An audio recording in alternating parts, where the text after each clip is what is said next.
Hello, hello. Hey guys. We are Sin City Stories, and who are we here with? Barbie Banks. Very nice to meet you. Nice to meet you too. So, where are you from? So I'm originally from New Jersey, Camden, New Jersey, the slums. But when I was like 18, I moved away to Myrtle Beach, South Carolina, just for a year, and then met someone who drugged me over here, and been here since, 11 years later. All right. So, you said he drug you over here?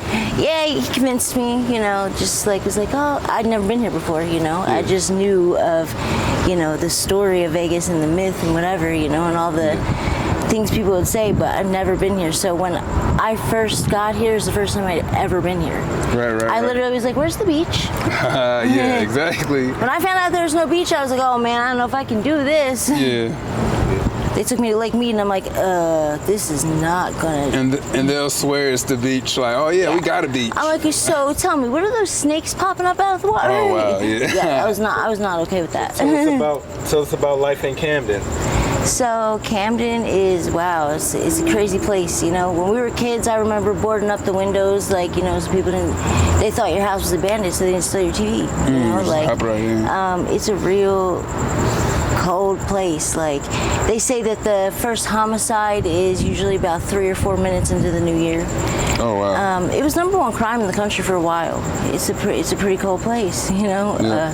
So what do you do in Vegas? So in Vegas, I am a high-paid, upper-class escort. All right. Okay, so what got you into that lifestyle?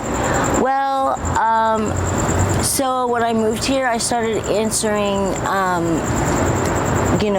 Craigslist ads for jobs, and there was a secretary job, and I had a little bit of experience prior doing that, so I went on the interview, and when I got there, I walked in the door, and she locked it behind me.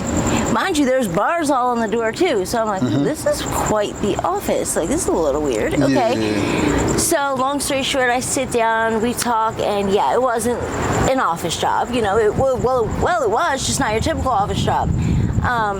She wanted me to be a phone girl.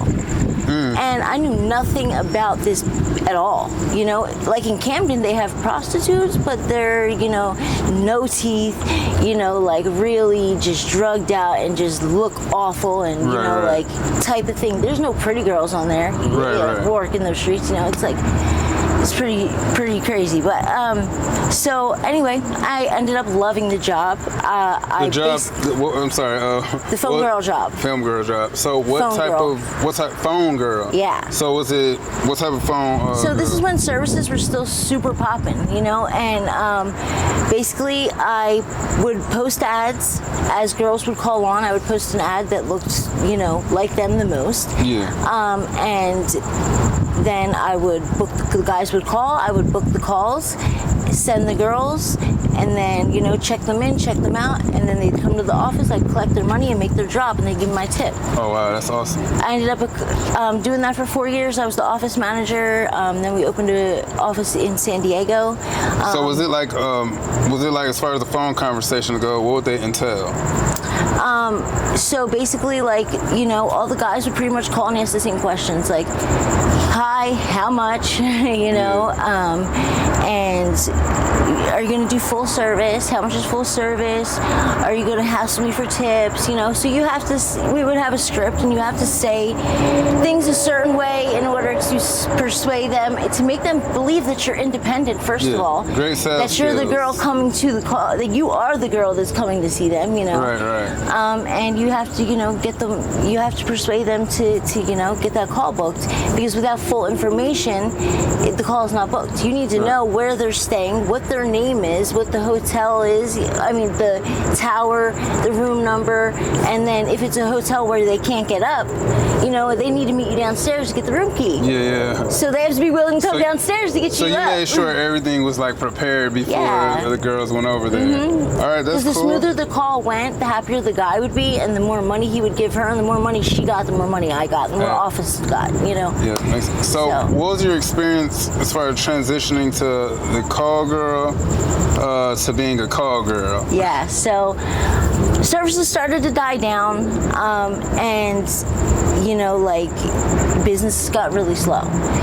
And one of my priority girls who worked with me the whole 4 years that I worked there, she was my main dancer who I would send on all my calls. She would make the most amounts of money. Her name was Sabrina. And one day she looked at me, because she would sit in the office with me and she would wait for me to get her a call, Yeah. And she looked at me and she said, "Why are you behind that desk?" And I said, "What?" I always wondered why you're behind that desk. And I was like, "What are you talking about?" Yeah. She's like, "Girl, you are too pretty to be behind that desk." And she was like, "I would make so much money with you." And I was like, "You're tripping." So anyway, the service ends up closing. Me and her stayed in contact. And one day she came over to my apartment. She said, "Girl, I need you to go on this call with me." Literally none of my girls are answering. Like, this call is for a lot of money and I have no one. You have to do it. You suck it up. I'm like, what? No, I don't know. Like, that sounds crazy, Yeah. And so I went on the call with her. She convinced me. She got me in, my little hoe attire, and I ended up making like, I want to say it was probably about like almost $4,000 on that call. All I did was take my shirt off and shake my titties around a little bit, and boom, How old were you? And after that, I hit the ground running. Oh, yeah? Like, how old were you when you started? So that was probably when I want to say like, maybe like 24, 23, 24, somewhere around there. So do you have a folks? I do not. Okay. Do you prefer to have one, or do you like doing your own thing? I tried, because that's the rules of the game. It's the right way to do things, Right. And if anything, I respect the rules of the game, and I believe that they should be followed. And whenever I do follow them, things seem to go more like intact for me, So I have definitely tried, but things didn't work out. It's just not for me. And I've been a renegade for basically the whole time that I've been doing this, Wow. and it's been fine. It's worked great for me, because there's nothing that they can do for me that I can't do for myself. Interesting. So Very interesting. I'm just an independent person, though, So has it always been like that as far as your upbringing goes, or did you start off like independent at a young age? Or? I was always my mom's mom. You know what I'm saying? Like, I always pretty much, like, me and my sister, we pretty much ran, the house. My mom wasn't around. And, like, when she was probably drunk or fucked up in some way. So, I was always, like, pretty much mothering her, and I never really, like, I want to say, like, got any kind of, like, mother love from her. So I really only know how to give it rather than receiving, you know what I'm saying? Interesting. So, yeah. So do you think as far as like, so let me see how I'm going to ask this. So is it ever difficult for you to receive love because of that upbringing? Yeah, it's like, I think it's different. It's difficult for me to believe that someone loves me. You know what I'm saying? Yes. Yeah. What is love to you? Man, that's a really good question. What are some examples or behaviors or love to me, characteristics of love? So in this industry, okay, now if it depends, because if you say I meet somebody, right, and me and that person have a mutual understanding that this is what I'm doing for my job, and we're not going to let it interfere with what we have going on. Right. So when I come home, I take my shoes off. I'm not Barbie Banks anymore. I'm the person that I really am. So if we have that mutual understanding, then love is, like being loyal to each other, not sleeping And it out. sounds like what you're saying is love is acceptance. Exactly. And like, I've been in a relationship. I'm actually just getting out of a relationship, and like, it really like fucked me up. We were together for 5 years and on and off, and he basically like started to cheat on me, and I started to find out about it, and now all of a sudden he has a problem with my job. Now all of a sudden he wants to bring up my job. Well, you cheat on me every day. Or, you know, say things like that. Like, and it's like, wait a second, but you never said anything like that before. Yeah. But now that you're cheating on me and getting caught, now you're saying that I'm cheating on you? But if you really had a problem with my job and you really loved me, then I'm pretty sure in the first place, I wouldn't be doing this, you know? Right. And that was a big reality check for me.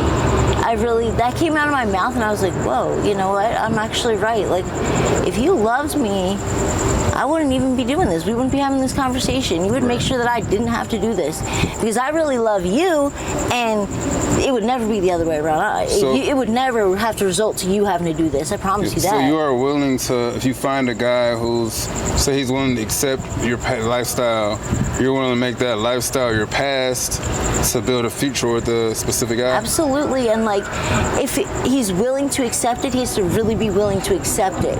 And if he's not, then he has to be willing to step up and be the man and make sure that I don't have to do it. You know what I'm saying? If you have a problem with the way I'm getting my money, then you need to make sure that you can support me then so that I don't have to get money like this. Right. You know, you can't say anything about the way I'm getting money and the way that I'm taking care of us, supporting us. Yes. You know what I'm saying? Like, because you have no problem with it when your hand's out. Right, so you were the breadwinner in this situation. Exactly. 5 years. Oh, yeah. He never, I gave him everything. And he just, you know, he changed. He changed a lot. And so does this lifestyle come with any challenges? oh yeah, that's the biggest one. Okay.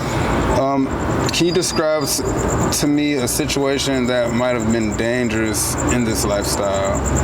Whether it was with the client or... So I had met a client and he like pretty much just like fell in love with me right off the bat.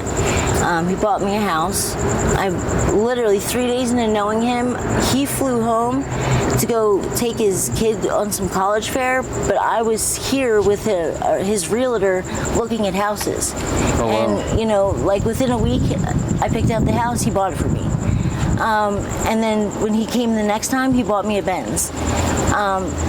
And still to this day, I've never even had sex with this man. Okay? Oh, wow. But he started to become, he would come for 1 week out of every month. He would come to the house and he would spend that week with me or whatever. He would get me everything I need for the rest of the month. And he started to slowly become really possessive. You know, I woke up one time and he was like just hands on my neck. You know, wow. like he just got really, really crazy. And I think it's because, like, at the end of the day, he wanted to be my boyfriend, and I can't just like lie to somebody and be like, yeah, I love you, I'm into you, I want you to be my boyfriend. Yeah, so you know, if like just to rewind just for a quick second, what was that? Was it an argument that happened where you woke up and he was choking you, or? It was my friend had wrote me a letter. She was in jail, and she wrote me a letter, and he read it, and in the letter it said, I heard your trick bought you a house. And he could not accept the fact that he was a trick. Right. He couldn't. And it's like, dude, like, you know what I'm saying? Like, if you don't want to be a trick, then don't trick. Say that again. I like if you don't want to be a trick, then don't trick. All right, I like that. So while we're on the subject, so do you respect tricks? I respect humans. Okay. And tricks are humans just like anybody else. I fuck with who fucks with me. Okay. You know what I'm saying? So I can not respect a trick the same way I can not respect anybody that disrespects me. You know what I'm saying? Right. I fuck with who fucks with me. Would you ever get into a relationship with a trick? A real one? Yes. You know what? You never know. Like, can he pay his way into your heart? I have to be physically attracted to someone.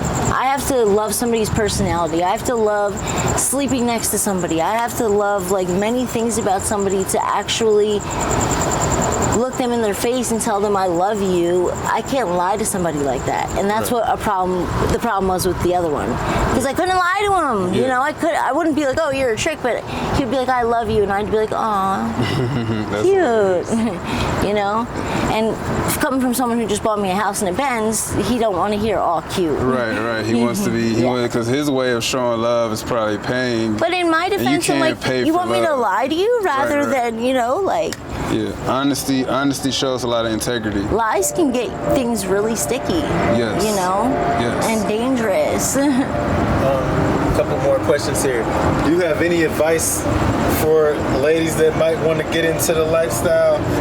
Oh, that man. might want to make some extra money out here on the streets? These boys are over here making me give away free game. Okay. No, I give away so much free game, it's insane. But because I'm experienced and I know what I'm doing, you know? Men, excuse me. Sorry, these men. My yeah. man. But yeah, like, stick to, you know, okay, how do I say this? Don't be choosy Susie, girls. Don't be going around and just, you know what I'm saying, trying every flavor. Just be loyal to one guy. And make sure it's a guy that's respecting you, taking care of you, and getting you what you need. Because in return, you gotta remember, you're giving this man everything. You're giving him everything that you work for, you're handing to him when you get home. You know, so don't do that for someone who doesn't deserve it. Don't ever do that for someone who doesn't deserve it, who's not respecting you, who's not making you happy, because at the end of the day, our job is very uncomfortable. Our job is very hard, you know, Tell me about some to of do the what hard we parts do. of the job. I mean, just to be able to, like, we're dealing with, like, I don't know what guys think, but most of the men that we're dealing with are old men. You know what I'm saying? I don't get no hot guys ever. Never. Like, you know, like, we're dealing with real old men. And, like, you know, it's sometimes hard to, for me, it's not anymore, you know, because I've been doing this a long time. But I know in the beginning of the job, it was hard to be able to relate to them, you know, because they're so much older. And, you know, things get awkward because you don't know what to talk about because they're so much older, you know? Right. But as time goes on, things get easier, and just always follow the rules of the game, you know? What motivates you during hard times? What motivates me during hard times are just thinking back at all the good times and what I know that I can have and what I have achieved, you know, and the luxuries that I've lived, you know. So just knowing that I've got myself there and I've really been somewhere and I really have had things. When things are tough, I just remind myself of that, and I just go out and I hustle and I get right back there. What's a difficult day as far as like your job? The difficult day is when guys are pulling up to you saying, hey, $40. $40? If you don't go somewhere with yourself, that is so disrespectful, and just like, guys, stop doing that. We're not doing $40 dates, okay? Well, ones that look like this aren't doing $40 dates anyway, okay? So what do you say? Stop that. What do you say about the girls who are doing $40 dates? Stop doing that. Y'all fucking up the game. Like, you fucked up the game. Yeah. That was never even, nobody would ever even offer $40 years ago.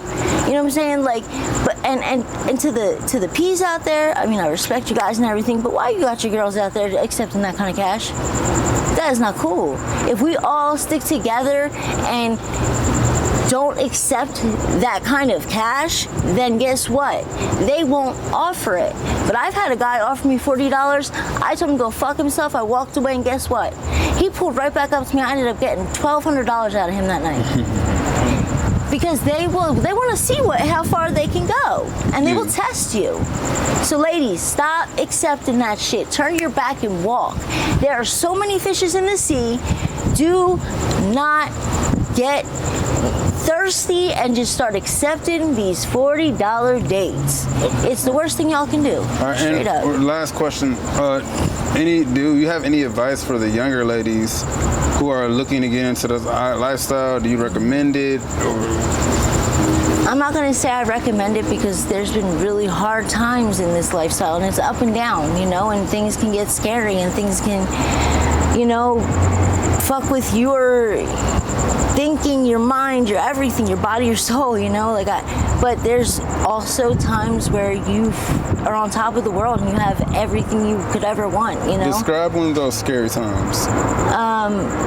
Just, you know, like when a trick doesn't want to let you out of a room, you know. He took my car keys, so I couldn't leave. You know, he gets my car keys, like, takes the money back, and that was like $1,000 that I just worked really hard for. Oh, wow. You know, because he's not ready for you to leave yet. And this is a big guy, you know, like I don't have no chance fighting him. Right. So, you know, and then he calls security. Oh, wow. Oh, wow. And I can't leave, he's got my keys. You know, like, right. So I have no choice but to sit there and wait for security. You know, so just that thought of, all right, well, we'll see if I'm going to go to jail tonight or not. Right. So have you ever got into a physical altercation other than the incident that you told me? And like, as far as having to fight a trick off? Oh, yeah. Did you tell us about a situation where you had the upper hand in a physical altercation with a trick? Well, I got smart. I'll give y'all a little game, okay? I got smart and I started background checking my clients, and that way when I get to them, I know your wife's name, phone number, I know where you live, I know where your kids go to school. So when they start popping off and trying to, you know what I'm saying, like scare me and basically try and get the money back from me and bully me and stuff, like, because they've tried to do that, you know? But then when I say, you know what, I should just call blah, blah, blah and say his wife's name, and he goes, whoa. Yeah. Wait, what'd you say? Don't do that. So basically, yeah, her phone number, I know that too. So basically, the more information you know, the better. Mm-hmm. Because after that, when they know that you know that information, they're giving you whatever you want. Right. And they don't know what else you could know that you didn't tell. But don't abuse that, ladies. Only use that when they deserve it. Like if they've put hands on you, if they've spit in your face, if they're disrespecting you, that's when you use that. Because if you abuse it, just like, you know, you're just gonna kill the game. Like, all right. Thank you. All right. So do you have a Facebook or Instagram? Cash App. Yes, Let's start with I have a Cash App. So my name is Barbie Banks, and my Cash App is $ Barbie Banks Bank. Okay, and yeah, that's pretty much. Facebook or Instagram? Not right now. I'm in the moment of reconstruction, but if you hit me up on Cash App, then I can give you my phone number and we can talk further from there. Okay. Good. Excellent. Well, yeah, just write me a little note in the notes, and then yeah. Yep. Ms. Banks, we thank you for your time. Yep. We appreciate you for this interview. Yeah. Subscribe to our YouTube channel on sincity. Subscribe. And yeah, have a good night. Bye, guys. Thank you.